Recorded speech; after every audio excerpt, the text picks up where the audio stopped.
You won't find many of the traditional farmers' grouses here in NW10. The Harlesden harvest just keeps growing 365 days a year.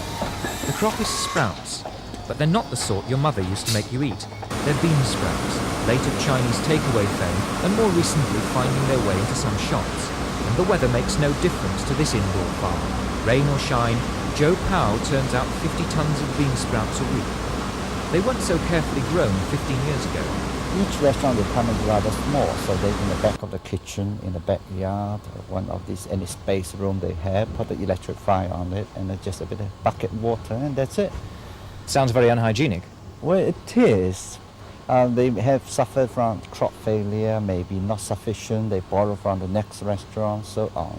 He buys his beans in Thailand, selects the good from the bad, and then gives them the darkroom treatment back in Harlesden. What actually happens in there is an inscrutable oriental secret, but in 6 or 7 days they emerge bulging from their containers, all about 2 inches long and 4 millimeters thick. Not surprisingly, Chinese restaurants take most of the pounds £3,500 of sprouts.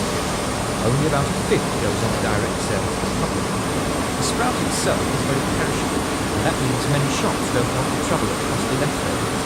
Will the shoppers' market grow? It will develop if the presentation of bean sprout and shelf life can be expected. And we are working towards such a thing. How are you trying to improve that? We try to improve that by grow a healthy plant itself, so it got the resistance against bacteria attack. So as long as they're alive, they got unlimited shelf life. 100,000 gallons of water a day wash and separate the husk and root from the sprout itself. Powell claims the vegetable has a high protein and vitamin content, provided it's eaten fresh. It also grows all the year round. We have to be very careful how to tempt them, because if they are bruised or if they are broken during packing, they tend to oxidize. They turn a bit browny color. It's perfectly edible, but it's not very nice. If you blanch it, if you don't like raw eggs or raw, and then you have some French dressings with a little bit of mustard. And it's delicious as it is.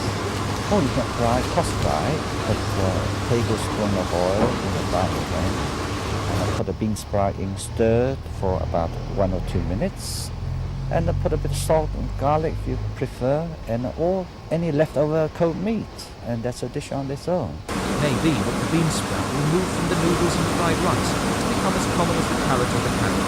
Michael Wilson, Tennis